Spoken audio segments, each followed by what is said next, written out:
Romanos 12, lerei os versos 1 e 2. Romanos 12, versículos 1 e 2. Assim diz a palavra do Senhor. Portanto, irmãos, pelas misericórdias de Deus, peço que ofereçam o seu corpo como sacrifício vivo, santo e agradável a Deus. Este é o culto racional de vocês. E não vivam conforme os padrões deste mundo, mas deixem que Deus os transforme pela renovação da mente, para que possam experimentar qual é a boa, agradável e perfeita vontade de Deus. Vamos ao Senhor mais uma vez em oração?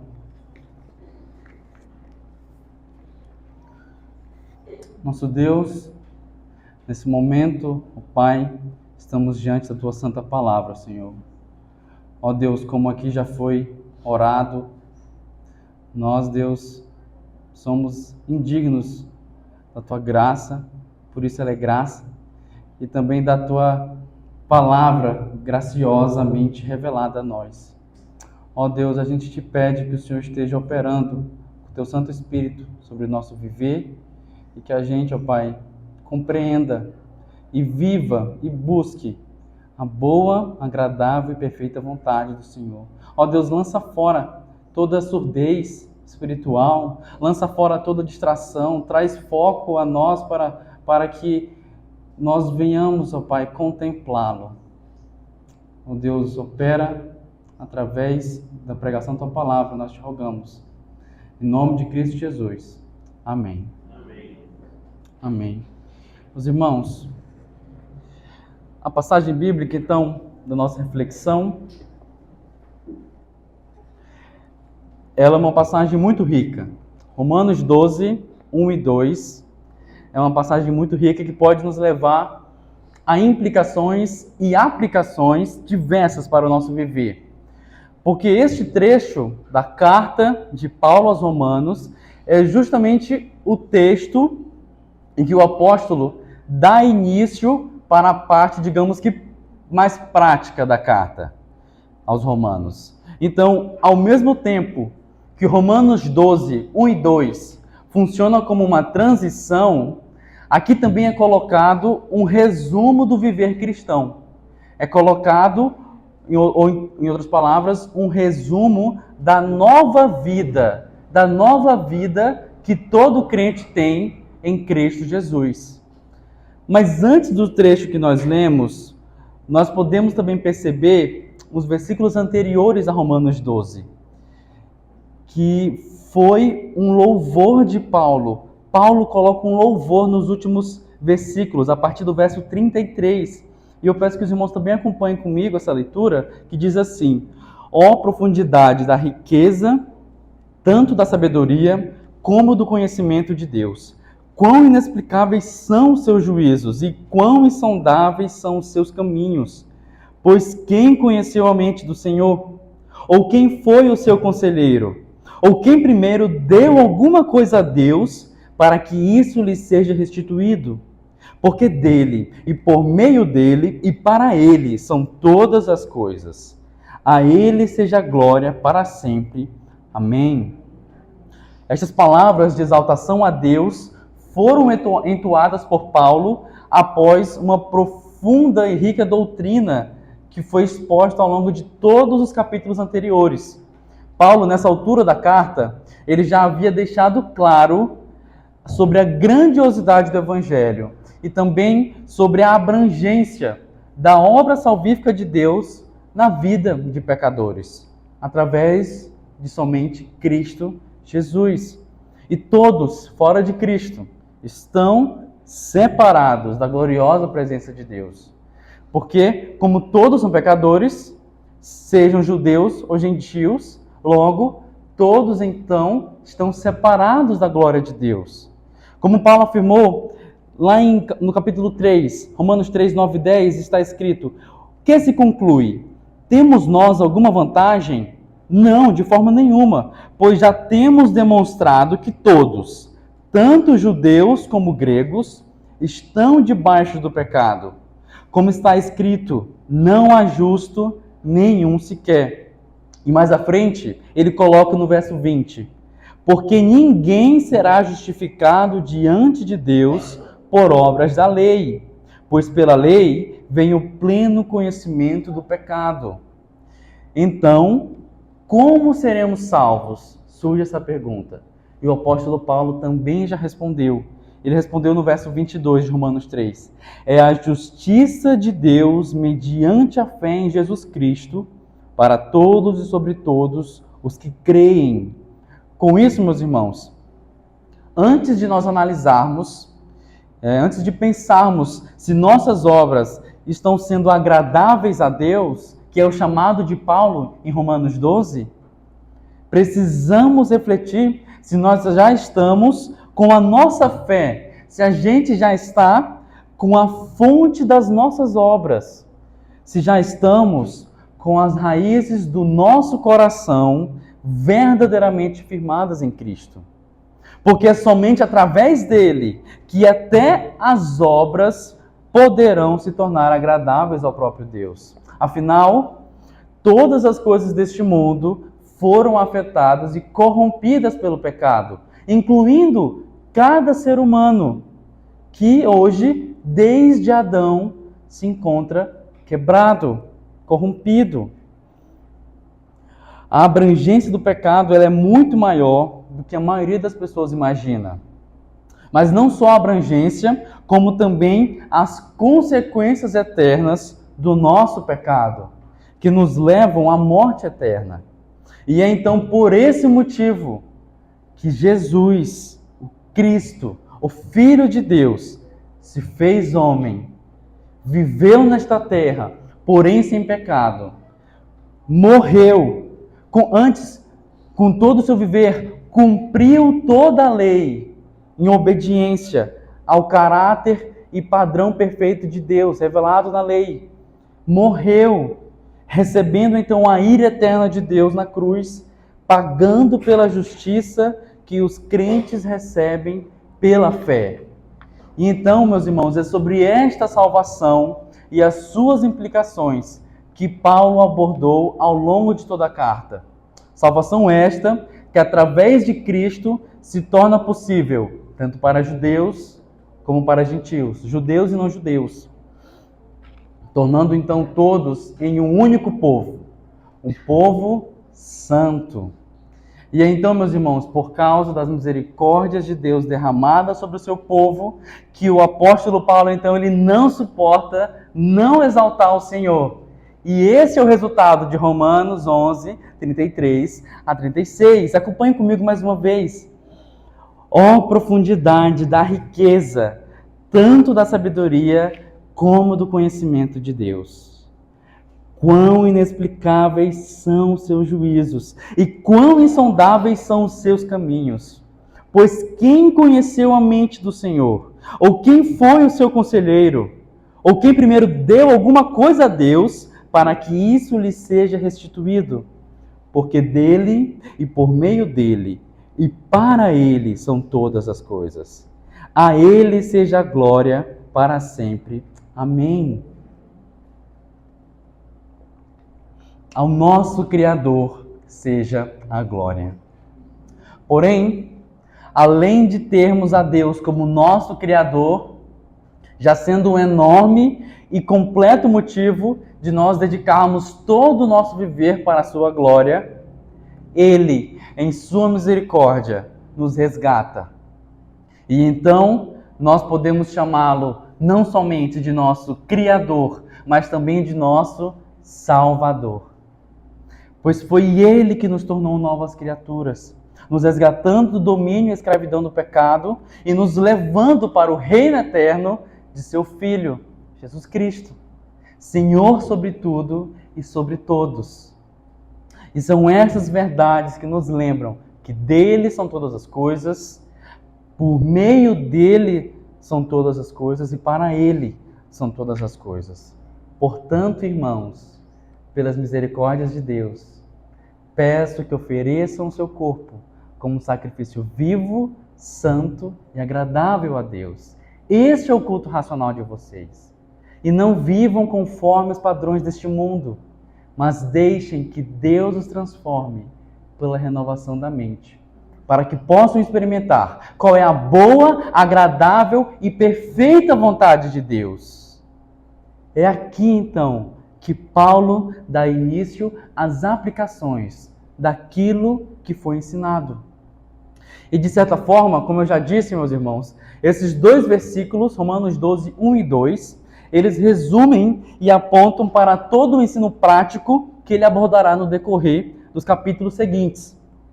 Porque em cada tópico, Paulo vai justamente apontar para a forma que se deve viver nesse mundo, de modo que agrade a Deus, forma essa que é diferente da forma que o mundo vive, em rebeldia a Deus. Porque o modo como o mundo vive não é como sacrifício vivo, santo e agradável a Deus. Mas, se fôssemos colocar alguma definição, se inclinaria mais para uma vida de morte, impureza e oposição a Deus. E então, Paulo inicia esse chamado falando: pelas misericórdias de Deus. Portanto, irmãos, pelas misericórdias de Deus. Paulo, ele não está pedindo isso por causa da sua autoridade como apóstolo. Ele não está pedindo isso por ele ser romano ou por ser um grande conhecedor da lei. A convocação que Paulo faz é tendo em vista as misericórdias de Deus. Este é um apelo poderoso. É como se Paulo estivesse falando: meus irmãos, pela grande misericórdia de Deus sobre nós derramada, chamo vocês para que entreguem-se plenamente a Ele. Aquilo que Paulo ensinou nos capítulos anteriores, a doutrina da graça, em outras palavras, o conhecimento do Evangelho consumado na obra de Cristo, ao transformar um coração de um pecador, se arrependendo de seus pecados e confessando a Jesus como o único Redentor. Este mesmo Evangelho deve levá-lo a uma vida de santidade. E uma vida, então, de total entrega, em confiança para com o soberano Deus de amor. Resumindo, a graça de Deus derramada e revelada a nós, através de Cristo, nos levará a uma vida motivada pela gratidão a esse mesmo Deus. Motivada por aquilo que nós já temos como certo. Se cremos em Cristo, já temos como certo. Isto é, salvos. Mas não somente isso, não somente salvos, como também santos. Parte daquele que é chamado pelo próprio Deus de seu povo santo. Paulo, então, meus irmãos, coloca aqui o agir salvífico de Deus sobre nós como o estímulo para uma vida que o agrade. Todos os dias nós recebemos do Senhor os frutos da sua misericórdia. Todos os dias, meus irmãos. Todos os dias recebemos o dom gracioso de Deus, que é também o que nos leva a desejar obedecer à palavra de Deus. Então, não pensemos que o dom gratuito de Deus pode ser, de algum modo, retribuído ou compensado da mesma maneira como se faz em uma troca de presentes. Não é, totalmente diferente. A nossa gratidão para com Deus, ela deve ser mais como um combustível do que como alguma forma de compensação. Portanto, uma vida em obediência a Deus não é uma retribuição daquilo que Ele nos deu. Até porque, imagine, na verdade é impossível nós retribuirmos a salvação que o Senhor entregou a nós. Ela é pela graça. Logo, obedecer a Deus se torna apropriação de mais graça.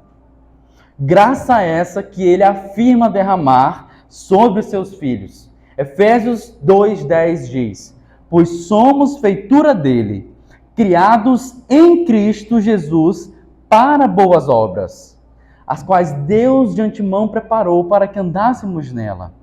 Desse modo, as obras elas não estão fora da graça que recebemos em Cristo. Elas não estão à parte. mas elas são graças ao Senhor. Amém, meus irmãos? E então, irmãos, pelas misericórdias de Deus, Paulo nos chama a oferecermos o nosso corpo como sacrifício vivo, santo e agradável.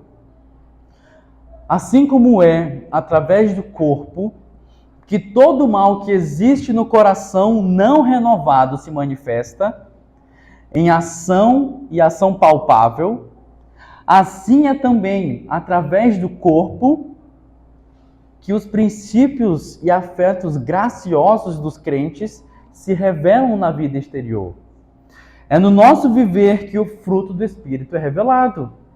O fruto do Espírito, ele é externalizado, ele é praticado, ele é vivido.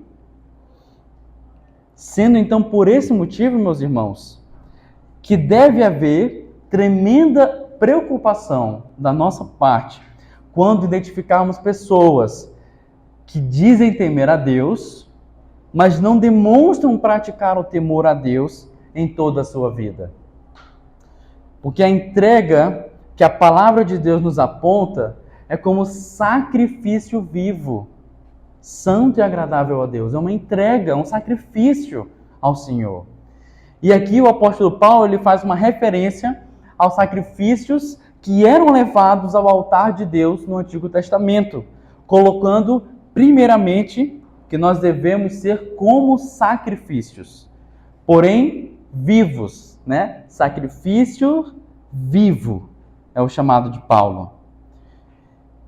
E os cordeiros que eram separados e entregues para sacrifício no Antigo Testamento, eles tinham como objetivo aplacar, aquietar a ira de Deus por causa do pecado do povo. Mas aqueles sacrifícios eram limitados. Eles precisavam ser feitos continuamente, com uma certa frequência. Mas a plenitude chegou, antes limitado. Mas então, a plenitude surgiu quando Deus enviou o seu próprio Cordeiro, que se fez pecado por nós, para que nele fôssemos feitos justiça de Deus, como está escrito em 2 Coríntios 5:21. E por causa disso, Paulo então nos convoca a entregarmos-nos totalmente para aquele que verteu o seu próprio sangue na cruz do Calvário. Como sacrifício vivo, entregando então as nossas próprias vidas, estando então santificadas, separadas ao Senhor, um sacrifício vivo e santo.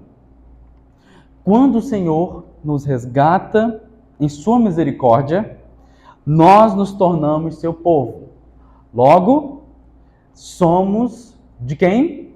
Do Senhor. Povo do Senhor. E compreender que nós somos então consagrados, separados para o Senhor, é tanto a nossa segurança, como também o nosso motivo de viver em obediência à sua palavra. Somos do Senhor, meus irmãos. Quer vivamos, quer morramos, somos do Senhor. Antes, escravos do pecado, condenados à morte. Hoje, em Cristo, filhos cativados pelo Pai amoroso. Deus é santo. E se nós fazemos parte do seu povo, uma vida em santidade deve estar presente em nós. O Senhor nos deixou a sua palavra para que fosse lâmpada para os nossos pés e luz para os nossos caminhos. Nós já temos todas as instruções que precisamos para se viver uma vida santa. Mas além disso, o próprio Deus desceu. O Verbo se fez carne e viveu a palavra. Logo, não só como viver uma vida santa foi revelado a nós através da palavra, como também a encarnação da santidade foi enviada por Deus, Jesus Cristo. E sobre isso, o escritor Kevin DeYoung, em seu livro Brecha em Nossa Santidade, fez uma ótima colocação. Ele disse: santidade não é, em última análise, viver à altura de um bom padrão moral. Diz respeito a viver em Cristo e viver a partir de nossa união real e vital com Ele. Cristo é o nosso alvo, a encarnação da santidade, o Verbo encarnado. Ele é o ponto de partida, somente a partir dele, ele é o caminhar e ele é o alvo, Jesus Cristo. Amém, meus irmãos? Amém. Então, a nossa entrega como sacrifício vivo, santo e agradável a Deus. Não é como as ofertas que Deus condenava no Antigo Testamento, quando as pessoas levavam ofertas para sacrifício, mas que essas pessoas ali, algumas que Deus condenava, não tinham nenhuma postura do coração em arrependimento. Às vezes, momentos na história, Deus se voltou para o povo como um todo. As práticas rituais permaneciam, mas elas não estavam sendo um reflexo do coração. Estavam sendo práticas vãs, sendo então abominável ao Senhor. Porque o caráter do sacrifício, ele é o oposto do caráter, o caráter do coração dessas pessoas era o oposto do caráter que aquele sacrifício tem. Uma posição de arrependimento, de perdão, desejo pelo perdão do Senhor. Isso sim é agradável a Deus. Uma vida por completo, não meros atos. Agradável a Deus é a nossa rendição completa para aquele que nos resgatou por completo. Paulo fala que essa vida, como sacrifício vivo, santo e agradável, ela deve ser para Deus. E todos entregam seus corpos e vidas a alguma coisa. E nós, como mortos para o pecado, nós nos entregamos inteiramente a Deus. E no final do verso 1 está escrito: este é o culto racional de vocês. Essa é a forma que vocês então devem viver por inteiro. Não só por fora, não só com práticas externas, não só com o corpo propriamente dito, mas também conscientes de que nossas vidas são uma expressão de adoração ao Senhor. Das intenções até as ações, tudo é para o Senhor. Que o externo, então, meus irmãos, seja um reflexo de um coração que tem Cristo como Senhor. Uma vida como um culto agradável a Deus. É um culto que é entregue de maneira consciente diante de quem nós estamos. É um culto racional. Mente, coração e mãos entregues ao Senhor. Nesse momento da passagem, nós poderíamos levantar a pergunta: se é com os nossos corpos que nós nos movemos e interagimos com a sociedade, com tudo ao nosso redor, como então nós devemos viver a nossa vida como um culto cristão, no mundo maligno em que habitamos, no mundo maligno que nos rodeia? O próximo versículo, então, o verso 2, ele nos dá uma resposta negativa e positiva para essa pergunta. E o verso 2 nos diz, começa: e não vivam conforme os padrões deste mundo, mas deixem que Deus os transforme pela renovação da mente. Não vivam conforme os padrões deste mundo.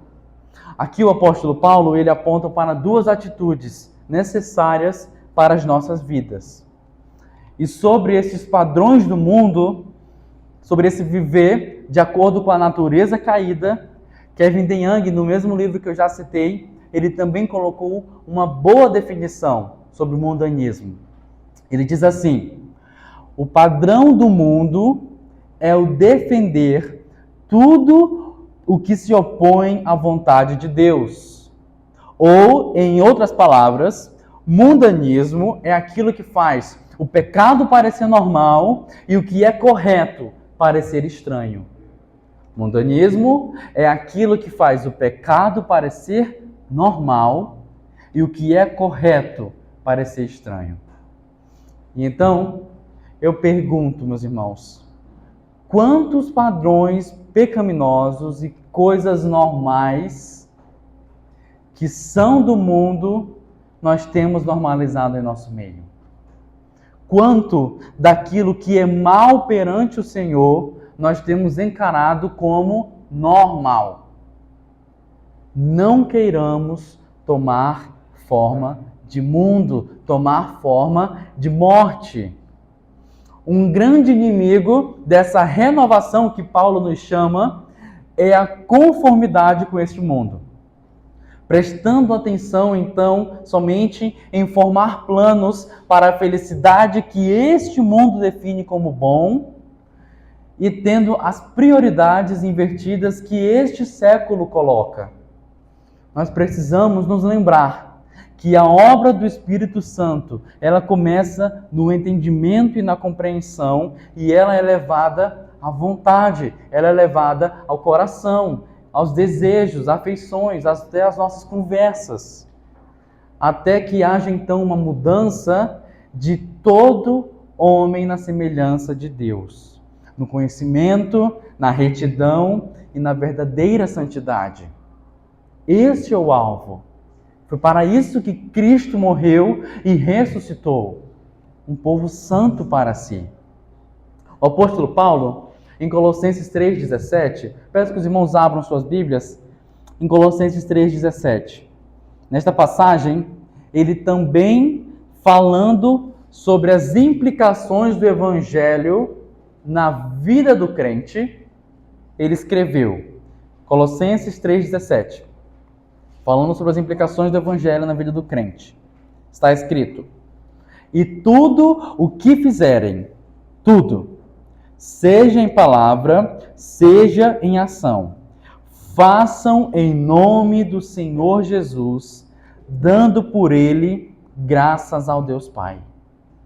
Em outras palavras, o que está sendo ensinado é que tudo o que fizermos, nós devemos fazer como representantes de Cristo, como se aquilo que estamos fazendo fosse algo outorgado pelo próprio Senhor, algo permitido, autorizado, liberado por Jesus, como se Jesus mesmo dissesse sobre aquilo que nós estamos fazendo: faça assim, meu filho, haja dessa maneira, porque isso me agrada.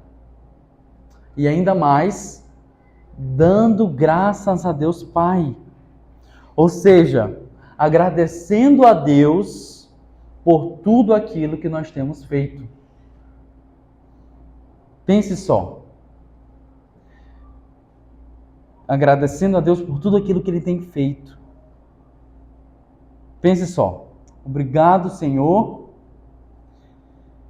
pelos 45 minutos que eu passei ouvindo alguém difamar outra pessoa, ou que eu fiquei difamando, fofocando sobre ela, sem verdadeiramente me preocupar com a maneira de ajudá-la. Obrigado pelas 2 horas que eu passei vendo postagens de coisas superficiais que não serviram para algo concreto em minha vida. Obrigado pelos corpos mal vestidos ou não vestidos que eu fiquei cobiçando ou que eu fiquei me comparando. Nós não podemos agradecer por essas coisas. Isso é mal. E porque nós não podemos agradecer, nós também não podemos fazer. É forte, meus irmãos. Essa é a forma do mundo. Não vivamos de acordo com ela. A gente não pode agradecer por essas coisas, portanto, não podemos viver com tais práticas. Nos momentos que nós somos confrontados pela palavra, a nossa melhor resposta será nos dobrarmos diante do Senhor em oração, reconhecendo que existem reformas, reconhecendo que existem transformações. Nós podemos olhar para nós mesmos, podemos olhar no espelho e achar que está tudo bem, a gente tem a sensação de que hoje não há nada que eu preciso melhorar, mas o que está faltando é a gente se confrontar na palavra. Nós vimos o padrão de Deus. A gente sabe que tem muito a caminhar. E por isso, então, nós devemos nos dobrar diante do Senhor em oração, reconhecendo que existem reformas que desformam-se do mundo e se amoldam à palavra de Deus. Retornando para Romanos 12, o verso 2 vai nos dizer: não vivam conforme os padrões deste mundo, mas deixem que Deus os transforme pela renovação da mente, para que possam experimentar qual é a boa, agradável e perfeita vontade de Deus. É para essa satisfação que Paulo está apontando. É esse o deleite. Provem, conheçam, experimentem a boa, agradável e perfeita vontade de Deus. E para isso é necessário que haja uma renovação por inteiro, de mente, de coração, uma mudança interna e externa. Por isso, tanto a mente é renovada, como nós vemos no verso 2, como o corpo é oferecido, é separado, como nós vimos no verso 1. A conversão e a santificação são essa renovação de mente. Uma mudança das qualidades da alma. São renovações espirituais, meus irmãos. São atos que vão estar apontando para aquilo que só Deus vê. Então, o progresso da santificação, morrendo cada vez mais para o pecar e vivendo cada vez mais para a justiça, essa é a continuação da obra de Deus, a continuação da obra renovadora, até que seja aperfeiçoada na glória, que todo crente no Senhor aguarda. Somente quando há um verdadeiro compreender da palavra de Deus, e esta então penetra em nosso coração, é que há mudança, é que há transformação. Por isso que devemos também orar pedindo ao Senhor que opere com a sua palavra e com o seu Santo Espírito em nossa mente, que por nós mesmos tenha tendência a não ter os desejos santos. O Senhor que pela sua palavra transforma, molda cada vez mais, tira o desejo de pecar e coloca o desejo de agradar a Deus. Coloca, como a Gabi orou, a tristeza pelo pecado. Coloca o desejo pela palavra. Só o poder de Deus para nos mover para mais e mais perto dele. Como nós já vimos, nosso alvo é nos parecermos com Jesus. Porque isso é o melhor. Deus é glorificado e nós desfrutamos daquele que é o melhor. E para que eu pareça mais com Cristo, para que eu pense como Cristo, que eu haja como o Senhor Jesus, que eu responda com as minhas palavras, com as minhas atitudes, de acordo com o seu caráter, que eu deseje ver aquilo que reflete o caráter divino, que eu deseje andar e conversar e ter comunhão com aquilo que aponta para o reino celestial. Para que isso aconteça, eu preciso estar cada vez mais preso a Cristo. Paulo nos chama para essa entrega santa. E ele nos chama a essa entrega santa para que possamos o quê? Experimentar, provar a boa, agradável e perfeita vontade de Deus. Sendo assim, o relacionamento com o Senhor é também um relacionamento que eu experimento, que eu conheço, que eu provo. E me aprofundo então em conhecer mais do Deus que se fez conhecido à humanidade.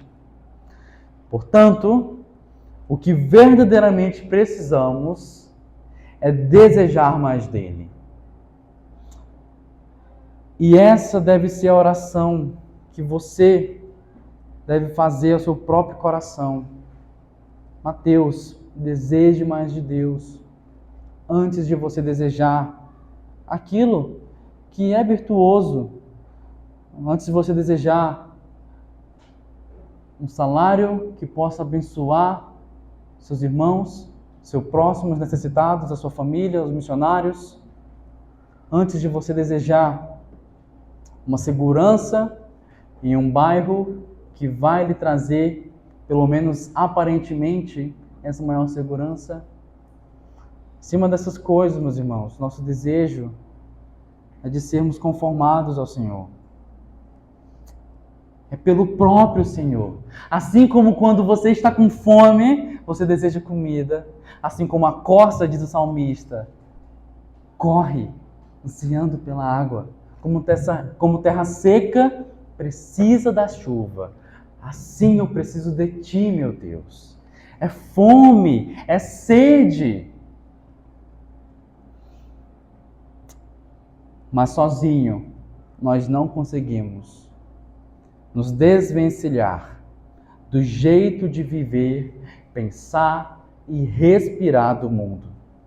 Mundo que outrora fazíamos parte. Assim sendo, desejamos e devemos desejar, orar, pedir, rogar ao Senhor para que Ele, através do Espírito Santo, gere mudança. Mas também, além disso, buscar a sua palavra que foi revelada, pois ela tem poder. A boa, agradável e perfeita vontade de Deus é a palavra de Deus. Não tem mistério nisso, meus irmãos. A vontade de Deus é que cumpramos a sua palavra. Cristo disse que veio para cumprir a vontade do Pai. E Cristo cumpriu a lei perfeitamente. Ele cumpriu a vontade de Deus, cumprindo a palavra. A vontade de Deus é que cumpramos a sua palavra. E ela já foi revelada, já foi entregue. E então, com a palavra no centro, o Senhor nos incluiu também em um povo. Ele nos incluiu em um povo que se reúne. Gente que você vê com seus olhos, gente que você aperta a mão, gente em carne e osso, que está também buscando viver com Jesus e como Jesus. E esse povo é a igreja. Esse povo é o povo que está sentado atrás, na sua frente e do seu lado. Essa é a dádiva do Senhor para que você busque se parecer mais com Cristo e conhecer mais a Ele. A vontade de Deus, ela deve ser buscada de maneira coletiva, como uma família, compartilhando nossas necessidades, compartilhando nossas lutas, confessando nossos pecados e progredindo no avanço do reino. Então, persista também em buscar relacionamentos com irmãos que prezam pela santidade, encorajando-os a prezar pela mesma. A santidade que é o caráter do Senhor. Busquemos irmãos maduros para que caminhemos junto com eles. Busquemos irmãos para que cresçamos juntos. Em outras palavras, que resumem esta parte final que coloquei, ore, medite na Bíblia e faça isso com outros irmãos. Que belo plano para 2025. Orar a palavra, meditar na palavra e fazer isso com outros irmãos. Busquemos diariamente as palavras que têm peso e valor eterno. Paulo deseja nada mais, nada menos do que aquilo que é o melhor aos romanos e à igreja de Cristo por toda a terra. E o que eu desejo para a sua vida é o melhor. Cristo Jesus, meus irmãos. Essa deve ser a prioridade que permeia todas as menores prioridades para 2025. Parecer-se mais com Cristo. Vida com Cristo, relacionamento com Deus, conhecer e experimentar a boa, agradável e perfeita vontade de Deus. Esse é o nosso anseio. E que esse anseio aqueça cada vez mais. A bússola do mundo está quebrada. Eles dirão que a redenção se encontra em várias coisas nesta terra. Muitos ídolos são erguidos neste mundo, mas todos possuem pés de barro e falsas promessas. Entretanto, há um lugar onde aquilo que é verdadeiramente bom, verdadeiramente agradável e perfeito, há um lugar onde essas coisas fazem morada. E esse lugar é nos braços do Pai. Amém, meus irmãos? Amém. Confiemos na sua vontade, que é a sua palavra. Amém? Amém. Oremos ao Senhor.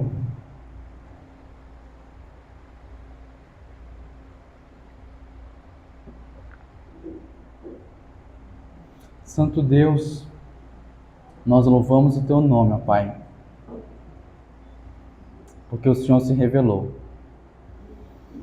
Nós louvamos o Teu nome porque Cristo cumpriu a Sua boa, agradável e perfeita vontade nesta terra. E através deste cumprimento, hoje, nós podemos confiar que há esperança, que há vida melhor do que a vida desta terra, que há vida melhor do que a vida vivida por este mundo. Ó Senhor, gera em nós, aquece no nosso coração o desejo santo, porque este mundo passará, os desejos deste mundo passarão e se encontrarão com a sua justiça, mas os que se encontram debaixo do sangue de Cristo, lavados por este sangue, serão contemplados com a glória do Senhor. Ó Deus, eu te rogo, sustenta, Deus, nossa igreja, assim como o Senhor tem sustentado ao longo de toda a história, assim como o Senhor sustentou ao longo de todo esse ano.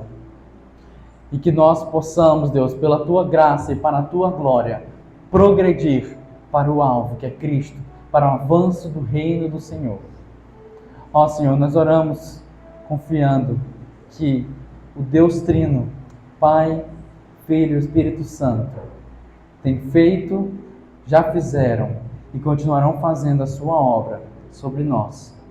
No nome de Cristo Jesus que nós oramos. Amém e amém.